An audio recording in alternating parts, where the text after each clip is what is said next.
네, 제 지인분들과 같이 만들어낸 마녀학교 스토리들을 이제 데려와 봤어요. 이 스토리는 마녀 견습생, 즉 마녀 꿈나무 학생들이 우당탕 학교 생활을 하는 학원물이에요. 그러면 시작하도록 하겠습니다. 네, 시작의 인트로덕션의 액트 1에 대해서 얘기를 나누도록 하겠습니다. 시작인데요. 네, 평화로운 이른 아침, 기숙사로 보이는 방, 침대 위에서 책을 올려놓고 자는 마녀가 보인다. 침대 위에는 책들이 어질러져 있다. 재료 혼합성이라 적혀있는 책들이 공중에 여러 권 떠다닌다. 창밖에는 마녀 학생들이 등교하는 소리가 들려온다. 계단에서 내려온 마녀의 친구가 자는 마녀를 깨우러 왔다. 네, 이렇게 해서 제가 어떤 스토리를 이렇게 짤막하게 보여드렸어요.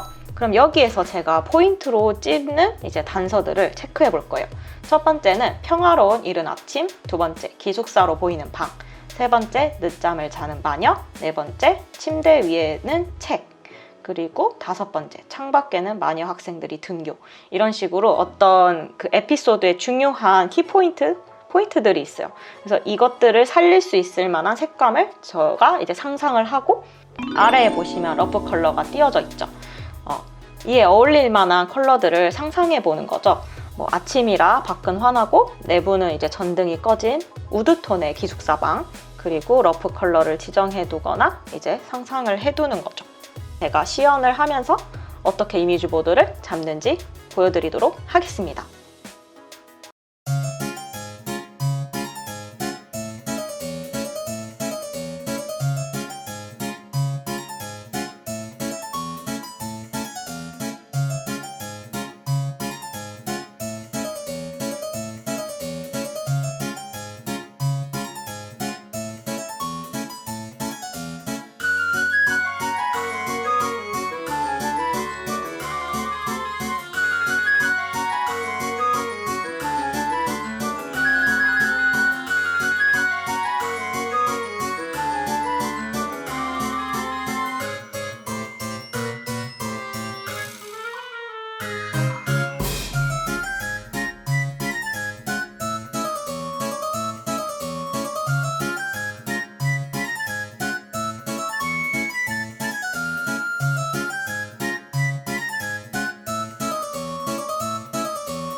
네, 이렇게 해서 액트 1은 마무리가 됐고요.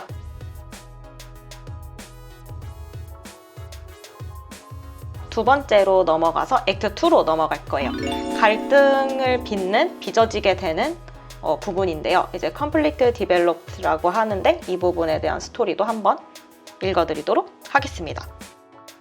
어두운 교실 안, 여러 명의 마녀 학생들이 초록 액체가 들끓는 솥단지에 생소하고 이상한 재료들을 넣으며 그룹별로 시험을 치고 있다. 문 앞에서는 교생 마녀가 냉소한 표정으로 학생들을 차갑게 쳐다보고 있다. 그 모습에 견습 마녀들은 긴장한 듯 보인다. 잠을 못 잔 마녀가 눈을 반만 뜬 채로 병에 글씨들을 읽는다.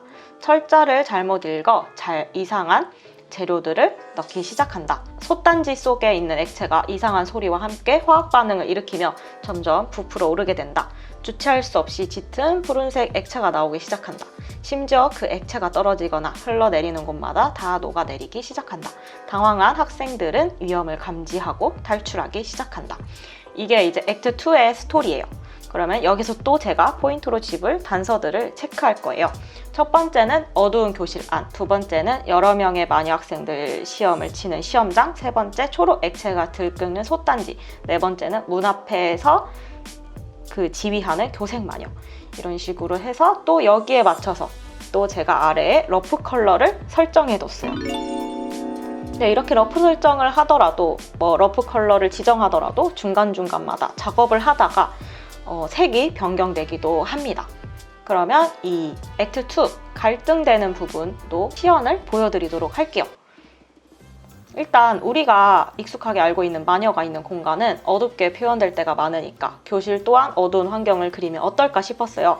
어둠 속에서 솥단지만 초록 형광색이고 이게 반사돼서 마녀들도 그 초록색 빛의 영향을 받는 것도 표현하고 싶었고요.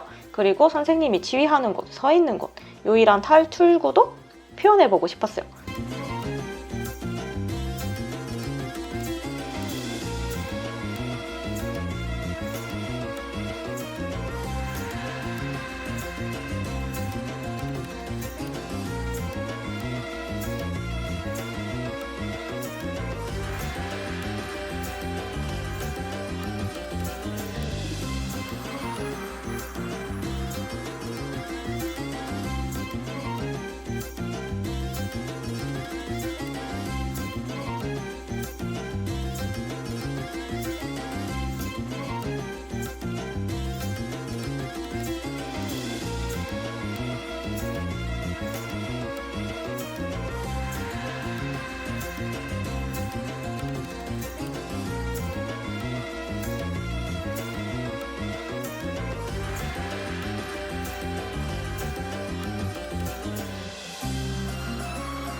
이런 식으로 해서 이제 액트 2의 이미지 보드도 완성이 됐습니다.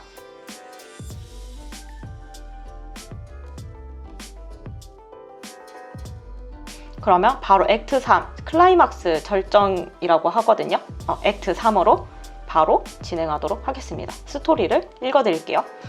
계속 부풀어 오르는 끈적하면서 짙은 푸른 액체 때문에 바닥을 걸을 수가 없게 된 마녀들, 할 수 없이 지팡이를 타고 도망치는 새 마녀들, 교실 곳곳마다 액체로 덮어져 버리고 있다. 넓은 복도를 통해 도망친다. 이렇게 해서 제가 클라이막스의 스토리를 읊어드렸어요. 그러면 여기서 또다시 제가 포인트로 집은 단서들을 체크하겠습니다.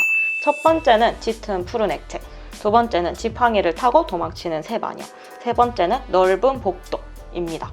그러면 똑같이 이렇게 앞에서도 제가 보여드렸다시피 러프 컬러들을 또다시 설정할 거예요. 환한 복도와 그리고 칙칙하고 어두운 액체의 컬러들을 이제 배치해 보았어요. 그러면 액트 3 클라이막스도 시연을 보여드리도록 하겠습니다.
네, 이렇게 해서 세 번째 이미지 보드도 완성이 됐습니다.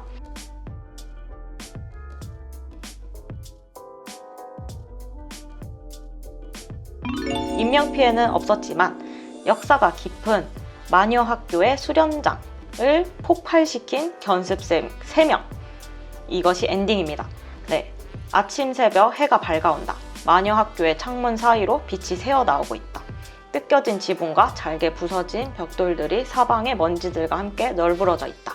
수련장은 골경만 가까스로 남아있다. 여기에서 제가 또다시 포인트로 집은 단서들은 첫 번째는 아침 새벽, 두 번째는 마녀학교 수련장 폭발 뒤, 세 번째는 뜯겨진 지붕과 잘게 부서진 벽돌들이 사방에 널브러져 있다. 이거를 제가 포인트로 집을 거예요. 마찬가지로 마지막 러프 컬러입니다. 어둠 속에서 아침 햇살, 즉 새어나오는 빛을 중점으로 보려고 해요. 그러면 제가 또다시 마지막 결말 이미지 보드 제작 과정을 시연해 드리도록 하겠습니다.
네, 여기까지 예시로 키컬러 시연을 보여드렸어요. 컬러 팔레트가 중요한 이유도 이제 반디즈 분들 어느 정도 아시겠죠? 이게 없으면은 여러분들 그리시면서 헤맵니다. 그러니까 러프 컬러를 어느 정도 설정해두고 이제 진행을 하면 도움이 많이 되고 좋습니다. 그럼 앞에 이론에도 설명드렸고 시연에도 보여드렸던 이 마녀학교 이미지 보드 4장 있죠? 이거를 이제 무드 커브에다가 제가 배치를 해볼까 해요. 무드 커브는 감정의 변화, 기분의 변화를 커브를 통해 설계를 하는 거예요. 분위기를 읽게 해주는 그래프라고 보시면 됩니다. 시작은 가볍게 시작을 하고 갈등까지도 폭이 다양한 그래프를 그려나가면서 문제가 터지고 해결되고를 반복하겠죠. 그리고 클라이맥스에서는 감정의 이제 격정적인 장면, 해소점, 최고점을 보여주고 엔딩으로 갔을 때는 이게 해피엔딩일지 새드엔딩일지 애매하고 찝찝한 감정을 남기며 여운 있게 끝낼지 킹 사이다를 마신 것처럼 시원하게 펑펑 터트리며 끝낼지, 뭐 행복하게 뭐 얼싸 안으면서 모든 게 잘 해결된 채 끝낼지, 이건 모두 이제 연출자의 의도에 따라서 엔딩이 다 달라지겠죠. 제가 내린 엔딩은 해피엔딩은 아니죠. 그 인명피해가 없었으니까 뭐 해피엔딩 같지만 사실은 웃기고 슬픈 상황을 표현하고 싶었어요. 네, 이렇게 해서 제가 짜본 간략한 에피소드, 그리고 그 에피소드를 통해서 컬러 스크립트를 작업하는 것까지 보여드렸어요. 원래는 더 길어요. 이야기가 더 길겠죠. 근데 예시를 보여드려야 하니까 엄청 함축적으로 줄여봤어요. 네, 어떤가요, 반디즈 여러분? 컬러 스크립트 너무 재밌어 보이지 않나요? 사실 저야 감독이 저니까 제가 보고 싶은 컬러가 뚜렷하니까 한 번에 그렸지만요. 실무에서는 뭐 2컷에서 3컷 정도의 다른 느낌의 키 컬러들을 그려보기도 해요. 그것들을 이제 연출하신, 아무튼 에피소드를 연출하신 감독님과 상의하고 조율해 나가면서 픽스를 지어 나가야 하거든요. 그래서 상황에 맞는 여러 장의 그림들을 더 보여주기도 한다, 실무에서는. 이거를 설명드리고 싶었어요. 아무튼 여기까지 정말 많이 배웠죠? 오늘은 컬러 스크립트에 대해서 배워봤어요. 저희들이 총 1강에서부터 4강 동안 색에 대한 공부를 했잖아요. 저는 색 공부를 하면서 가장 큰 성취가 컬러 스크립트를 할 수 있게 되었다는 점이었어요. 그리고 다양한 색들을 구사할 수 있게 됐다는 점, 그리고 콘텐츠 속에 관객들이 이제 작품에 이입할 수 있도록 색 설계를 할 수 있게 된 점, 이게 우리가 색을 공부하면서 얻어낼 수 있는 최고의 성취가 아닐까 싶어요. 그럼 이번 강의도 도움이 되셨기를 바랍니다. 그리고 컬러 스크립트만 설명하다 보니까 제가 놓친 부분이 있는데, 이 부분은 놓치면 안 될 것 같아서 말씀을 드릴게요. 여기에서 알아두면